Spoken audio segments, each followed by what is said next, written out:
So this is part 2, the Crystarium. There's a very interesting story about this particular place. Some years ago, Square Enix made a tech demo called Rapture. And this city is based on this tech demo. So, might be interesting to look it up.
One thing that I noticed when we first arrived here 2 years ago was immediately that the beast tribes are part of the city and part of the life, and I thought that was really nice and different, because before that you had a lot of dealings with the beast tribes that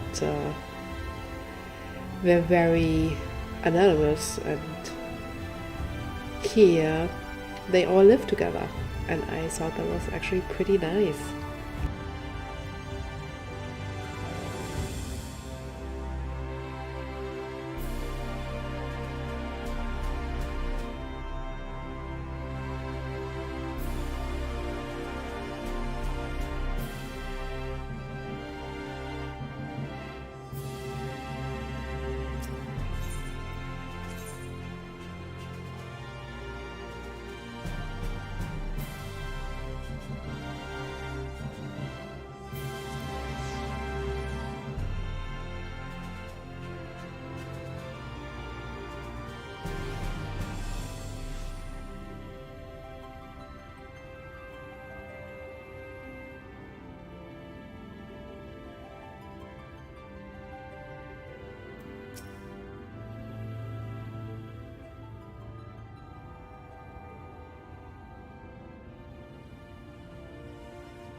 This is the crafting area, and all the crafting quests and gathering quests are also in this area. And I really enjoyed the cooking quest, actually. That one was really heartwarming, actually. I was pleasantly surprised.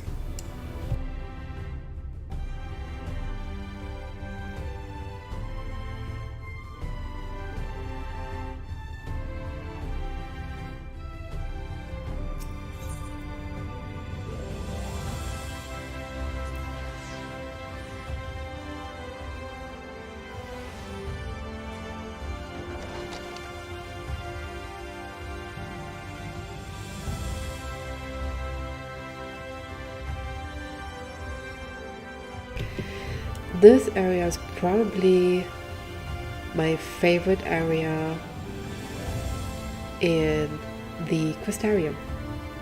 And it's really a shame there's not a lot of content done here.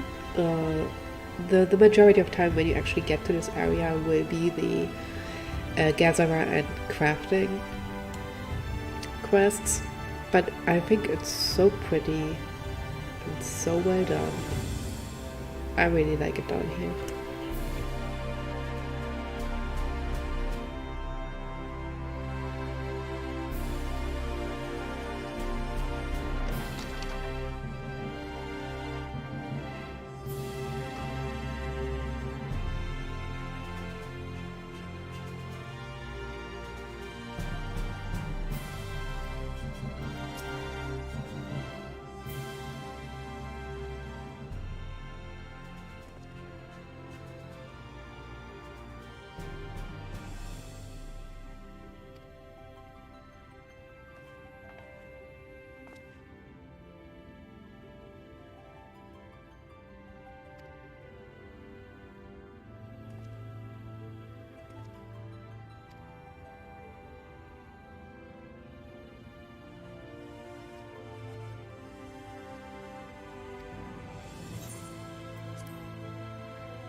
Interesting story, isn't it?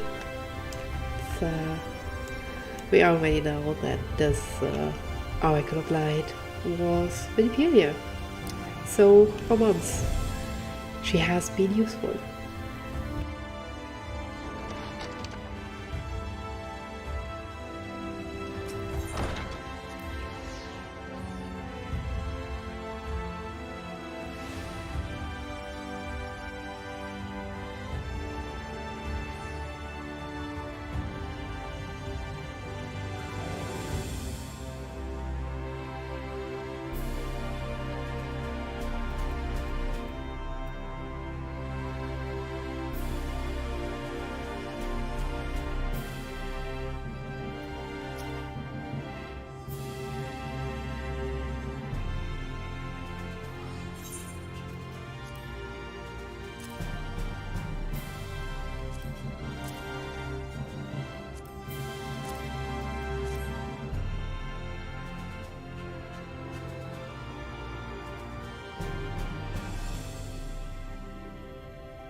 He totally is a liar.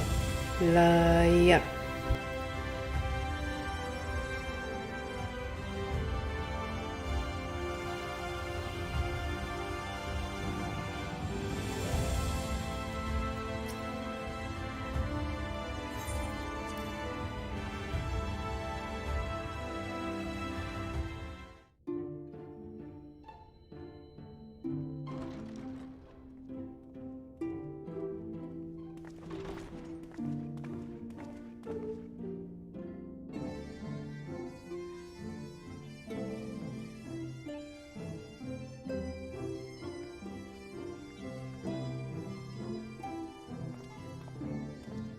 Welcome to the Ocular, my private study. We can speak here without fear of being overheard. I have much to explain, but the truths which I must touch upon in doing so would cause only distress and confusion to the people of this world. Pray keep that in mind. Now, I am sure you are desperate to know the fate of your fellow Scions.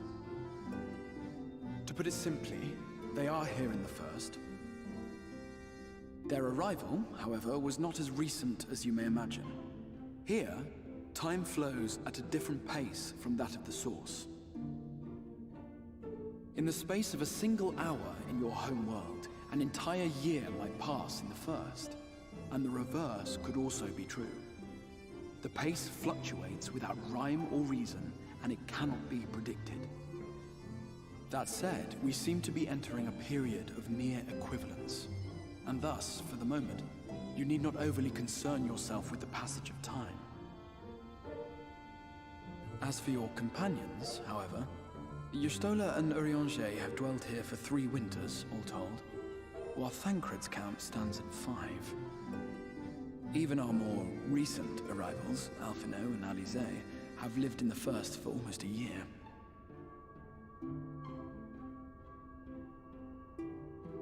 My intention had been to summon only you, but the art of reaching across worlds has proven exceedingly difficult to master. Thus it was that my fumbling hand closed upon those to whom your fate is most closely bound as well. As they were not the object of my summons, their transference was incomplete. Though they may appear to possess corporeal bodies, they are, in truth, merely spirits that one can see and touch. Consequently, while you yourself will be able to pass between worlds with relative freedom, they will not. Much as it grieves me, they are stranded here, unable to return.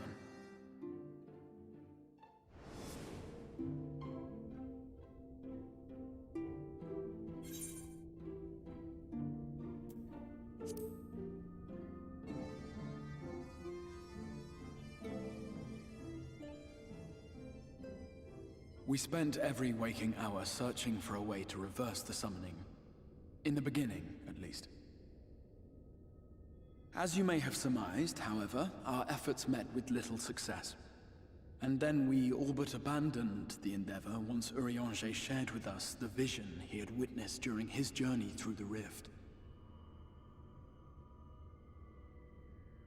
In that chaotic no-man's land between realms, time and space warp and blend in unexpected ways. What Urianger saw was the future.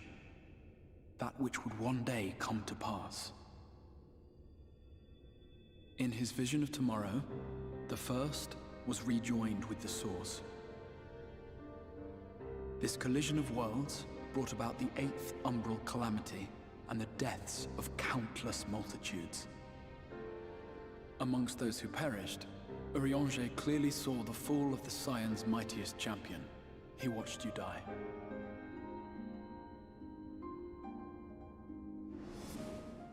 And thus did the Scions embrace their exile, and began searching this world for a means to forestall the coming catastrophe in yours.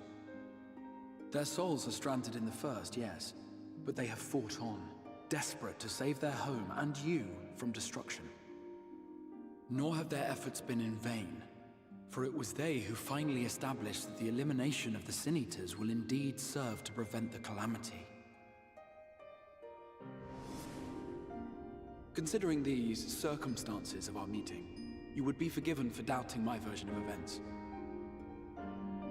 And so, before all else, I would suggest you track down your comrades and hear the tale from their lips.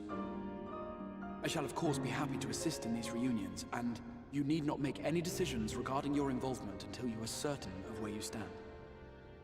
Meanwhile, I promise I will not rest until I have found a way to help your friends return home.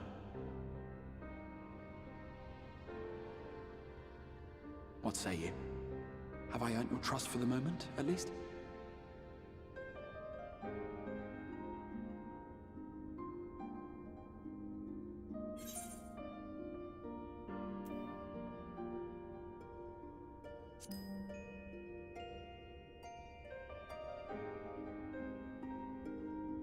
Excellent. You will not regret this. With that settled, we shall have to see about getting you ready for the road. Traveling across the rift has no doubt left you weary. I will arrange for a room where you might rest in comfort. While it's being prepared, perhaps I can show you around.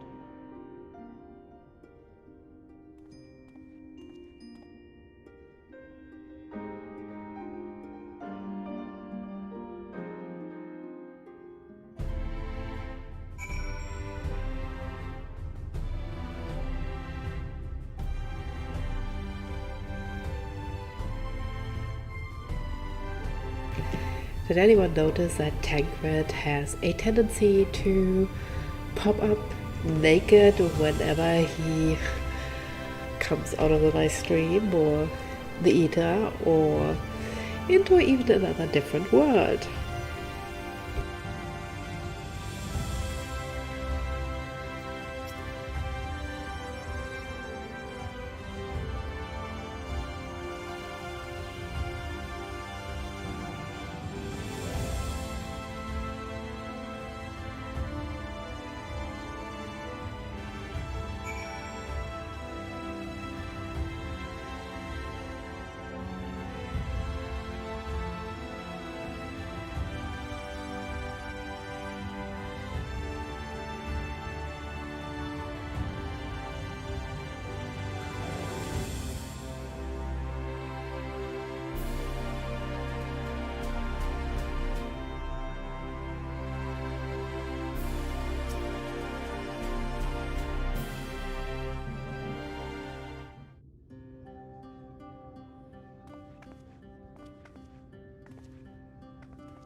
This is the Musica Universalis, the commercial heart of the Crystarium.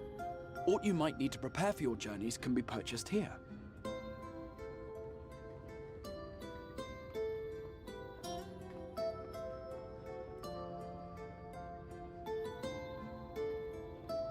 Ah, yes. You must be curious about the currency.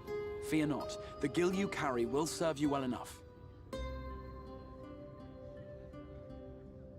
Each nation once minted its own coins, but 'twas all a jumbled mess following the flood.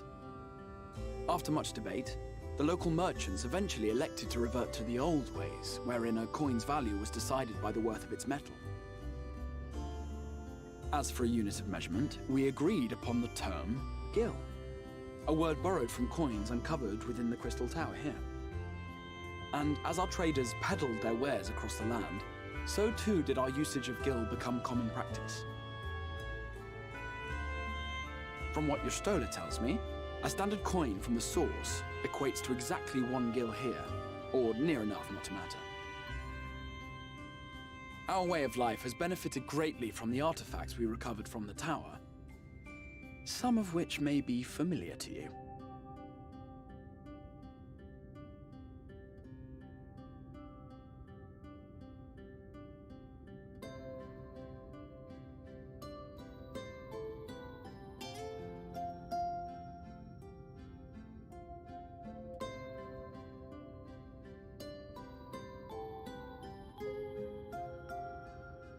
But I fear it would not be practical for us to provide everything to which you are accustomed.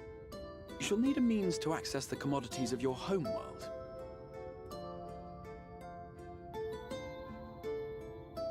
Avan Kerm Sin? Yes, I'm here! Of course I'm here! What amusements do you have for me today?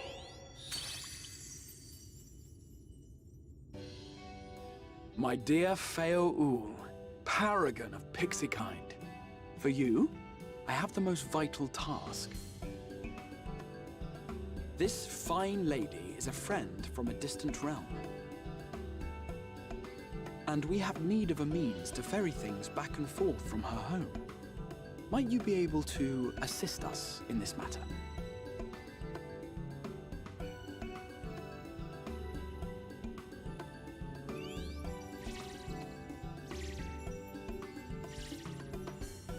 You came from beyond, didn't you? From beyond the rift? How wonderfully exciting! What a brave and reckless and marvelous thing you did! You've the heart of a pixie, you do. After careful consideration, I have decided to grant you my assistance. Make a pact with me and the fun can begin. But answer me this, traveler. Did your garments come with you when you crossed over? Your teeth? Your nails?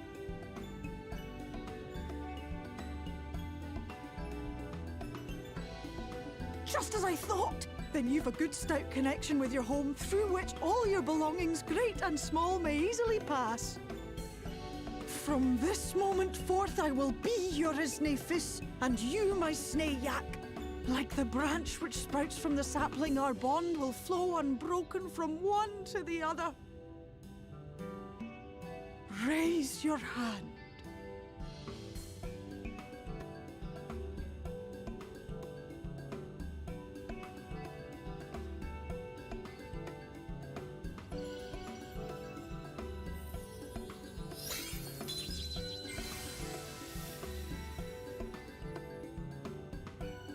Tis done.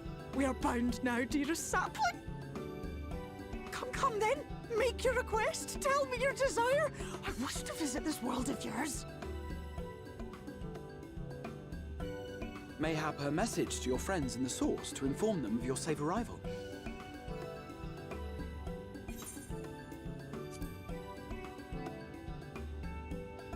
Consider it done.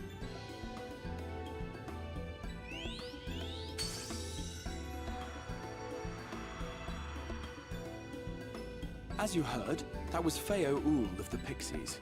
Their kind possess an affinity for magic akin to that of arcane beings. They rarely show themselves in populated areas, but Feo is insatiably curious even by pixie standards, and seems to have taken a liking to the Crystarium. Right, we were going to organize a room for you, weren't we? Come along.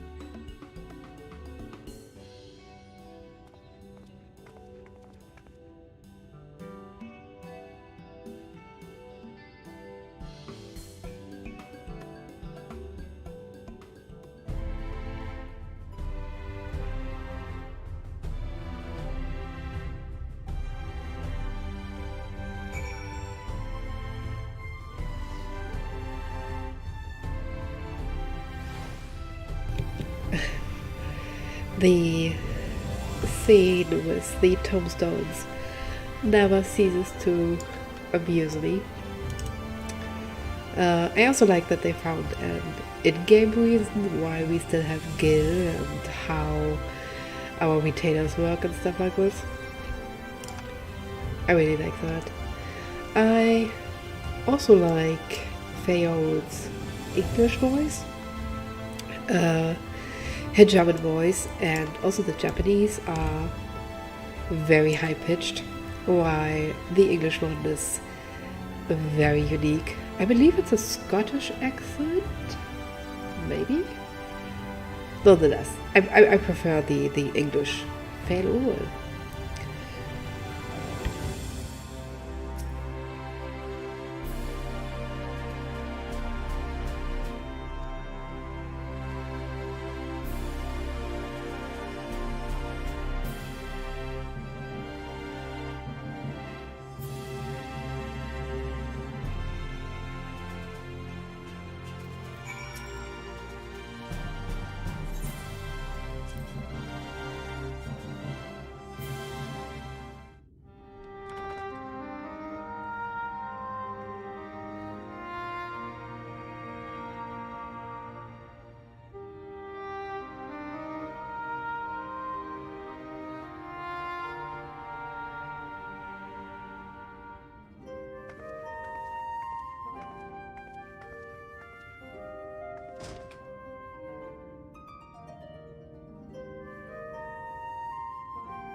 You.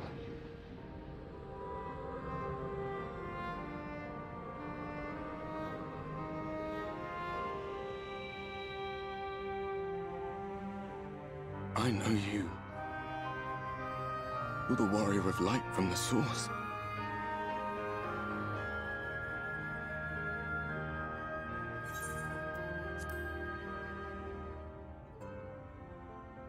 What? Did you just... You can hear me? Oh, gods, how long has it been?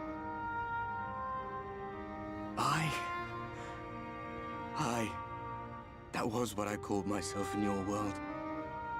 The Warrior of Darkness. My real name is Ardbert. I used an alias in the source, a daft one, looking back. If you recall my tale, it was my comrades and I who caused the flood.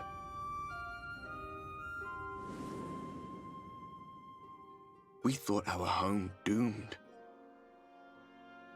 And so we listened to the Ascians. Let them guide us to the source and try to hasten their goddamned ardor.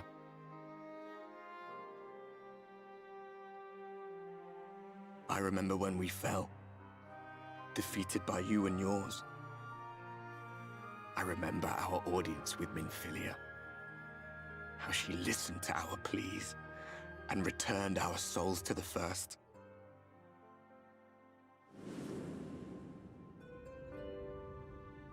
The flood was poised to swallow Norvrant. Minfilia and my friends, they surrendered what little they had left to hold it back.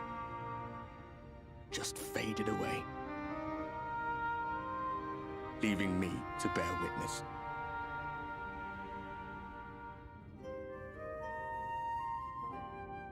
Tell me, do you know the year? How much time has passed since we caused the flood?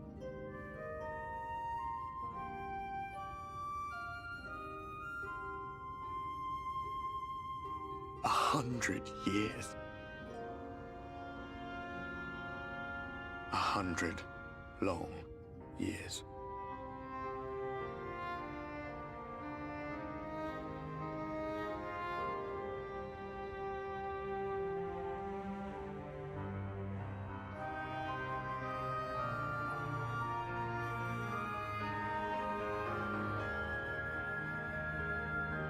My hands find no purchase. My gestures catch no eye, and my pleas, be they whispered or screamed, reach not a single ear. I am a shade, cursed to do naught but drift.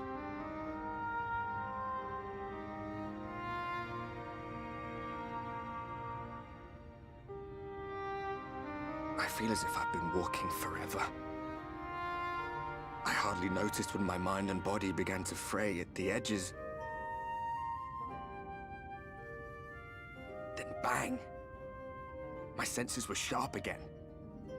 I felt like a fish being reeled in, and before I knew it, I found myself in this room. Why is it that you can see me? What are you even doing here, come to that?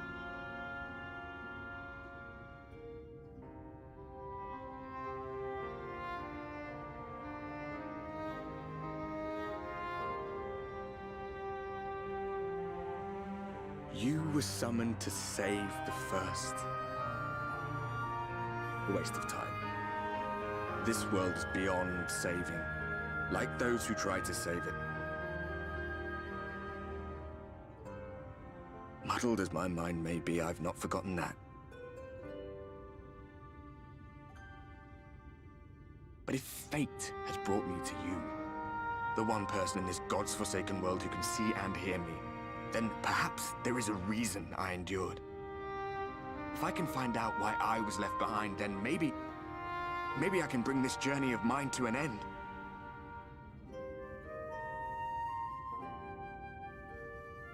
Well, I'll be watching, Warrior of Light. But do me a favor.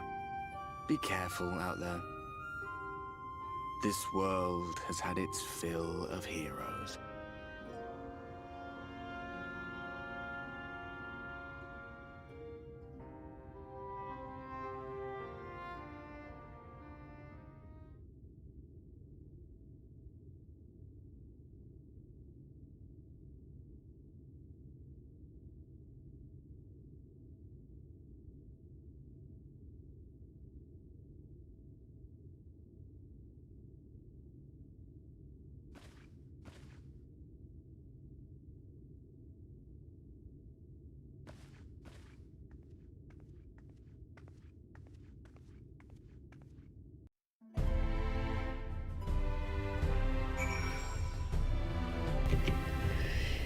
Poor Albert, being left alone. After his friends and Ophelia saved the world. I actually really like that they put the inn between the scenes. It really felt like a classical Final Fantasy adventure. And I really like that.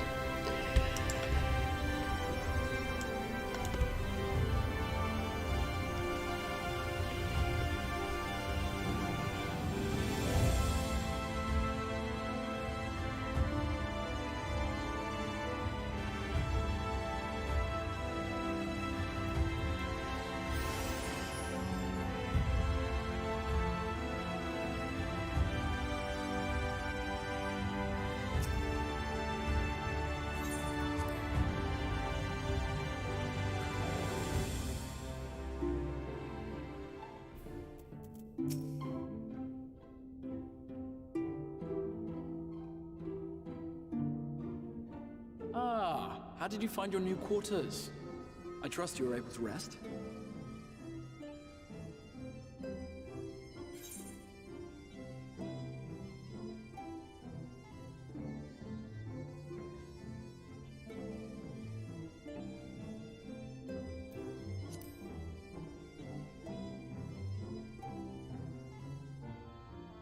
That is good to hear.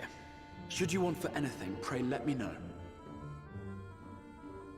Now, let us return to the subject of the Scion's whereabouts.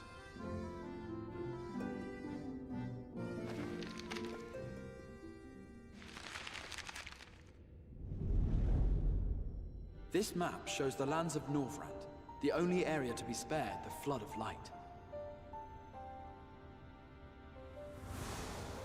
The Crystarium is here, in the region known as Lakeland.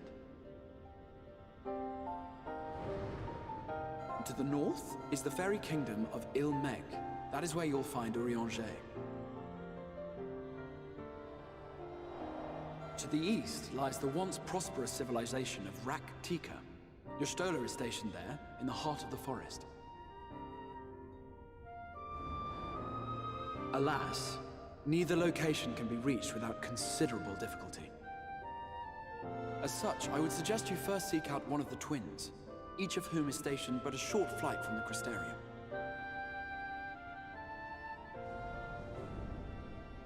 Alphino is on Calusia, an island off the western shore. It is home to a city called Yulmore, where the rich and privileged while away their days in idleness. For his part in furthering our cause, Alphino journeyed there to meet with the citizenry and forge alliances. From what I hear, he has since kept himself busy gathering information around the main settlement. Alize, meanwhile, traveled south to the arid wastes of Armareng. They lie upon the very edge of the inhabitable world, where the flood of light was halted. Those who dwell there live in constant fear of attack by the Sin Eaters. In contrast to her brother, Alize felt that her energies would better be spent learning about the enemy, and thus she sells her services as a guard, both to hone her skills and gather information on our foe.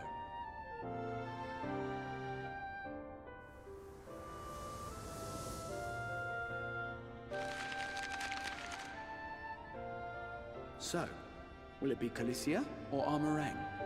It matters not which you choose to visit first. Simply inform me once you have made your decision, and I will see to it that you are provided with a suitable mount.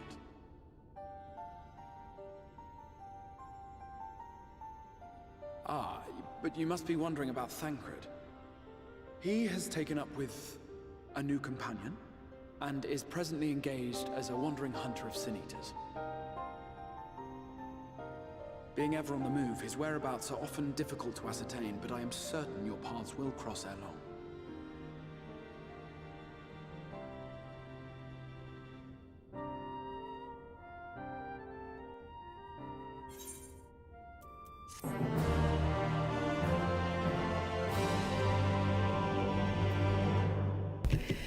Alright, we will do the cut here. When Shadowbringers came out, I actually went first with Alphino instead of Alize. However, I think story-wise it makes sense to go with Alize's path first, so that you get a better introduction into the Sin Eaters. And I think that's exactly what we are going to do. And the next part, we will find Alize and look around in Armareng.